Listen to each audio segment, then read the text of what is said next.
আহ, আসলে আমি পরশুদিন এবং কাল সারাদিন একদম বাসায় ছিলাম। এক মুহূর্তের জন্য বের হওয়ার প্রয়োজন পড়ে নাই। কারণ হচ্ছে আমার টিউশন নাই, টিউশন বর্তমান হচ্ছে অফ। সেই সুবাদে বাসা ছাড়া আর কোনো আমার কাজে দেখতেছি না। সো আজকে হচ্ছে অনেক দিন পর বের হচ্ছি, দেখি আজকে কোথায় গিয়ে কোথায় যেতে পারি। সো আপনার সাথে শেয়ার করব। সো দেখতে থাকেন। তো বের হতে হতে ভাবলাম যে কোথায় যাওয়া যায়। পরে আবার চিন্তা করে দেখলাম যে আমার হাতের স্মার্ট ওয়াচের একটা উপরের গ্লাস লাগাতে হবে যাতে প্রোটেক্ট করে। সো সেই সুবাদে আমি আসলে চলে গেলাম মেট্রো রেলের স্টেশনে। ওখান থেকে কারওয়ান বাজার যাওয়ার প্ল্যানিং করতেছি।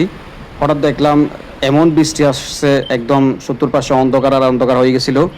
সো যেতে না যেতেই এখানে চলে আসলাম। এসে দেখলাম যে আসলে এই মানুষজনের ভিড় অতটা বেশি না, মোটামুটি অ্যাভারেজ বলা যায়।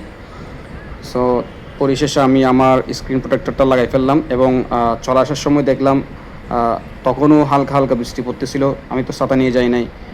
পরে আবার রিক্সা নিয়ে একদম সোজা বাসায় চলে আসলাম। সো আসলে আজকের বের হওয়ার মেন কারণটা হচ্ছে আমার বাসায় বসে থাকতে থাকতে একদম বোরিং লাগতেছিল। এই জন্য আজকে বাসা থেকে বের হলাম। আমি তো কোনো ম্যান কিনার প্রতি কোনো খরচ করিনি। এটাই তো